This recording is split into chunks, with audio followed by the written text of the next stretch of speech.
জাহান্নামীর একটা করে ঢুকবে, উপর এক বালতি করে গরম পানি, ওই গরম পানিতে পুরো গা পুরো দেহ ঝলসে যাবে।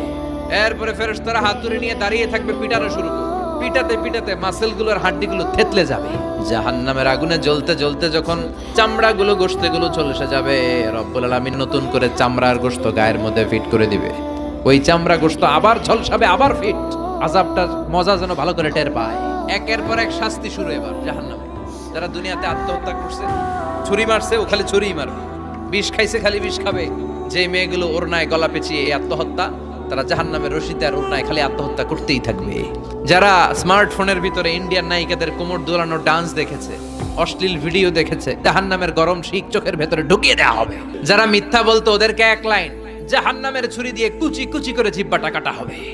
অন্যের জমি মেরে খেয়েছে এরকম ডাকাই তাছাড়া নাই, 7 জমিন ওর কাঁধে তুলে দেওয়া হবে। এবার ঘাড়ে কর। গিবত করে চগল খড়ি আছে না নাই? তাদেরকে আল্লাহ জাহান্নামের তামা দিয়ে নখ বানায় দিবে, আগুন ঝরবে ওটা থেকে। নিজেরা নিজের গালের গোশত আর বুকের গোশত টেনে কুড়ে কুড়ে খাবে।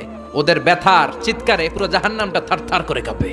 যারা যাকাত দেয় নাই, জাহান্নামের টেকো সাপ, যেই সাপ কামড় দেওয়ার সাথে সাথে দেহটা নীলাভ 70 গজ জামিনে ঢুকে যাবে। আবার সাপ ওখান থেকে ছোবল দিয়ে বের করে পা থেকে পেঁচাতে পেঁচাতে কোমরে একটা টাইট। পারবেন সহ্য করতে?